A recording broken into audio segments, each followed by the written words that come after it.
Zvadhakwa manje panguva ino tiona kuti aiwa vakomana veThe ZDF, Zimbabwe Defence Forces, voiswa mastatements achiti aiwa all mapoliticians emunyika yeZimbabwe ngavambomira kupinda aiwa mumabarracks panguva ino pamwe chete pamilitary camps nekuda kwerift iri kuitika aiwa vakomana veveterans military pamwe chete nethe ruling party. Ndisanapinda mashoko atinoona kuti panguva inoi zvinyatsongoonekwa kunzi aiwa chakakala ndichiona vakomana veZDF vachiissuwa these statements. Kunyatsoona kuti vakomana kune zvinhu zvingadai zviri kuitika kubackground. Ndisanapinda mashoko anodanzirwa panapa kuti vasubscribe like vatonda bell kuti timira pakuzo Intel Unity neintelligence unit yava kudanyira chiti breaking news: the Zimbabwe Defence Forces has issued a circular prohibiting all politicians from entering any military camps and barracks.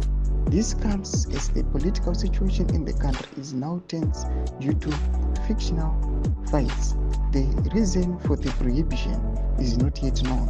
Mashoko anobuda achitogona kumana kozwa muza kuti aiwa vakomana ava these days aiwa vakomana vai prominent vanyatsokuzikana kuti mashoko anobuda vachitaura ndechokwadi neanodismisa vanyatsoziva kuti vadzifambira nawo.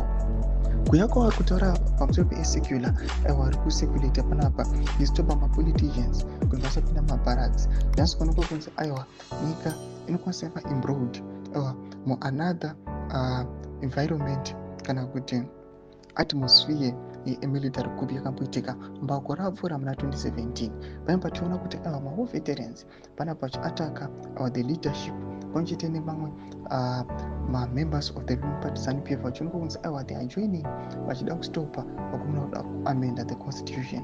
Panapa tichiona kuti the ZDF inozikanwa nekumaintaina peace munyika ichistopa mapoliticians zvinatsoratidza kuti aiwa this is true, the situation iri in the ruling party panguva inoi nethe leadership yenyika aina kumira zvakanaka. Tudze mafungiro enyu kuti kudi pamusoro pechiitiko chipinda kumesection medu. Subscribe like, turn on the bell icon.